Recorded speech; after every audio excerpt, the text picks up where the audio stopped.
Bikin malu institusi. Polisi gempal viral pungli berakhir guling-guling di jalan.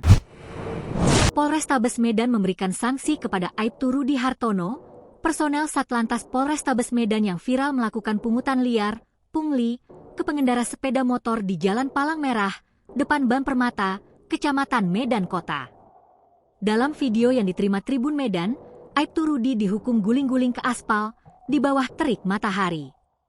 Saat dihukum, polisi bertubuh gempal ini mengenakan seragam polisi lengkap, dilengkapi dengan rompi lalu lintas.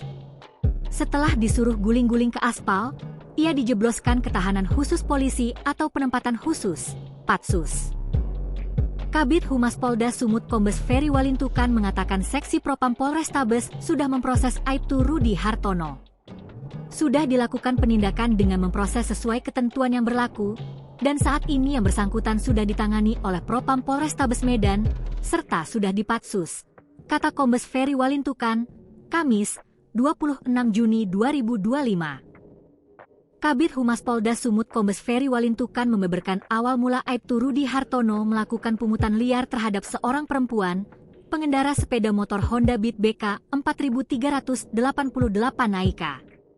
Awalnya, Rabu 25 Juni 2025 sekitar pukul 9.30 WIB, tepatnya di Jalan Palang Merah, Kecamatan Medan Kota, Kota Medan, Aibtu Rudi memberhentikan pengendara sepeda motor yang melawan arah.